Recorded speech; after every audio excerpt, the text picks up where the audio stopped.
wabarakatuh. Ya, pertemuan kali ini kita akan membahas tentang faktor penyebab dinamika penduduk. Yang pertama ada fertilitas, kelahiran, mortalitas, kematian, imigrasi, dan emigrasi. Nah, hubungan demografi, fertilitas, biologi, lingkungan, ekonomi, sosial, politik, teknologi.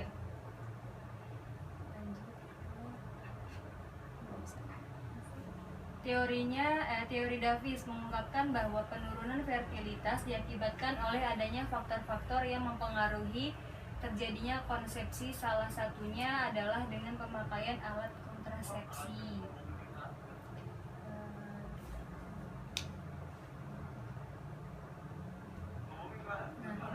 Fertilitas, tingkat kelahiran, yaitu suatu pengertian yang digunakan untuk menunjukkan tingkat pertambahan anak. Fertilitas juga sering disebut natalitas, yaitu jumlah kelahiran tiap 1000 orang penduduk per tahun. Coba Mida baca. Fertilitas atau tingkat kelahiran, faktor-faktor yang mempengaruhi fertilitas suatu negara: 1. Kepercayaan dan agama, 2. Tingkat pendidikan, 3. Kondisi ekonomi, 4. Kebijakan pemerintah, 5. Adat istiadat dalam masyarakat, 6. Struktur penduduk, 7. Kesehatan.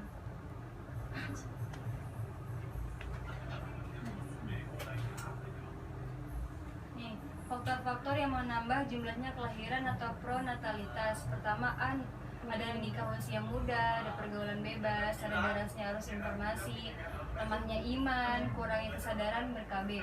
Faktor yang menghambat jumlah kelahiran yaitu menunda pernikahan, pantang nikah, penyakit, KB, dan lain-lain. Nah, ini contoh perhitungannya. Lalu ada mortalitas, tingkat kematian, yaitu angka atau jumlah kematian per tahun per 1000 penduduk. Skala tingkat kematian 9-13 digolongkan rendah, 14-18 digolongkan sedang, kurang dari 18 digolongkan tinggi.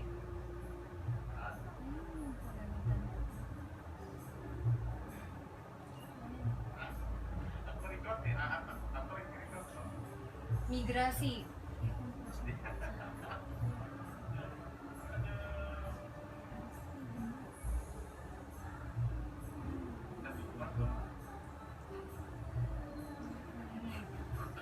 Faktor-faktor yang mempengaruhi mortalitas.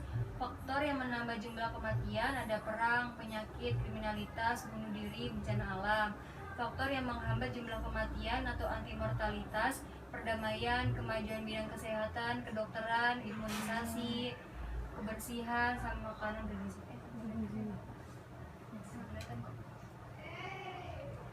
Ada migrasi, coba Siva baca.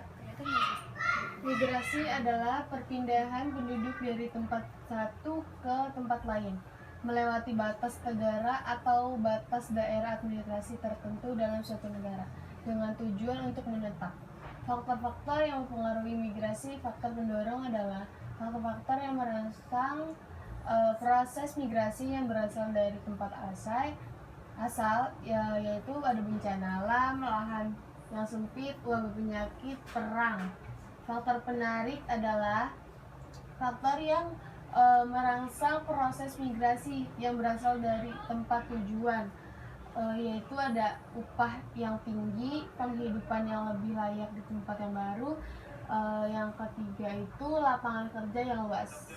Oke, selanjutnya ada menurut Everett Ashley, ada 4 faktor yang menyebabkan orang mengambil keputusan untuk melakukan migrasi, yaitu faktor-faktor yang terdapat di daerah asal, yang terdapat di tempat tujuan, sama rintangan-rintangan yang menghambat, lalu faktor-faktor pribadi.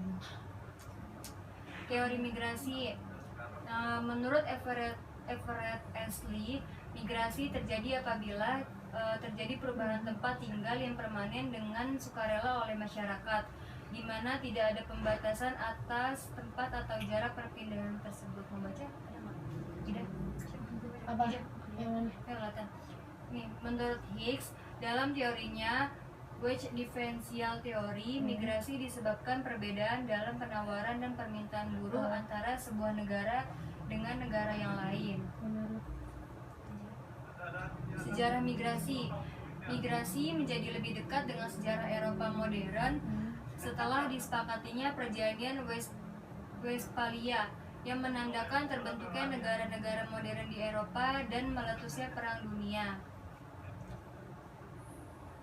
Jenis migrasi, ada migrasi internasional, yaitu perpindahan penduduk dari suatu negara ke negara lain. Kalau internal, perpindahan yang terjadi dalam satu negara, misalnya antar provinsi, kabupaten, perdesaan, perkotaan, atau kelurahan dan seterusnya. Perhitungan angka migrasi. Yang pertama ada lifetime migration atau migrasi seumur hidup, yang menyatakan bahwa seseorang dikatakan sebagai migran bila tempat tinggal waktu survei berbeda dengan tempat tinggal waktu lahir. Kedua, recent migration, yang menyatakan bahwa seseorang dikatakan sebagai migran bila tempat tinggal waktu survei berbeda dengan tempat tinggal 5 tahun sebelum survei. Yang terakhir ada total migration, yang menyatakan bahwa seseorang dikatakan sebagai migran bila dia pernah bertempat tinggal di tempat yang berbeda dengan tempat tinggal waktu survei. Coba urbanisasi. Urbanisasi yaitu bertambahnya profesi penduduk yang berdiam di daerah perkotaan yang disebabkan oleh pertambahan penduduk alami. Perpindahan penduduk ke perkotaan dan akibat dari perluasan daerah perkotaan. Transmigrasi atau transmigration adalah salah satu bagian dari migrasi yang direncanakan oleh pemerintah maupun oleh sekelompok penduduk yang berangkat bermigrasi bersama-sama.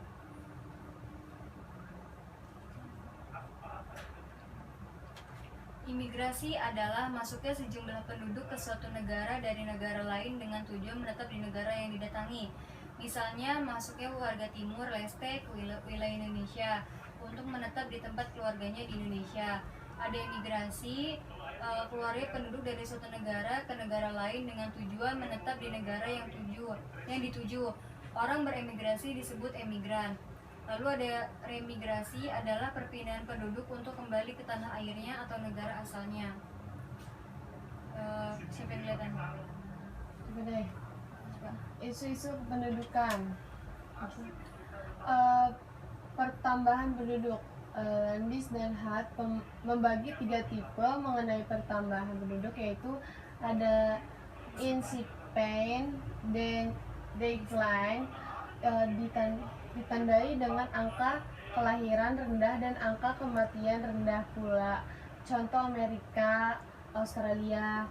Yang kedua, transitional growth, ditandai dengan angka kelahiran tinggi dan angka kematian rendah. Contoh negara Eropa Timur dan Amerika Latin. Yang ketiga ada high growth potential, angka kelahiran tinggi tapi angka kematian belum ada yang dapat dipercaya akibat pertumbuhan penduduk. Contoh negara Timur Tengah dan Afrika. Oke, ledakan penduduk. Buku berjudul The Population Bomb atau ledakan penduduk pada tahun 1968 oleh Paul R.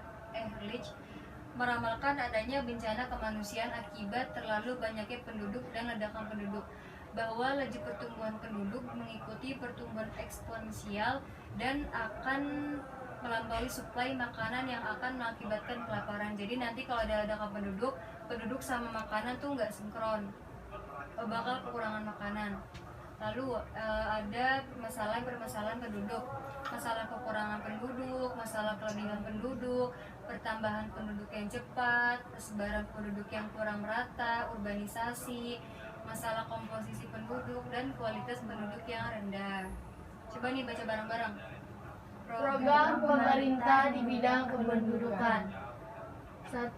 Pemerintahan penyebaran penduduk. 2. Perbaikan di bidang pertanian. 3. Industrialisasi. 4.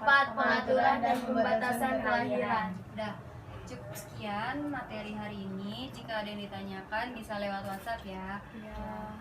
Kurang lebihnya mohon maaf. Wassalamualaikum warahmatullahi wabarakatuh. Waalaikumsalam warahmatullahi wabarakatuh.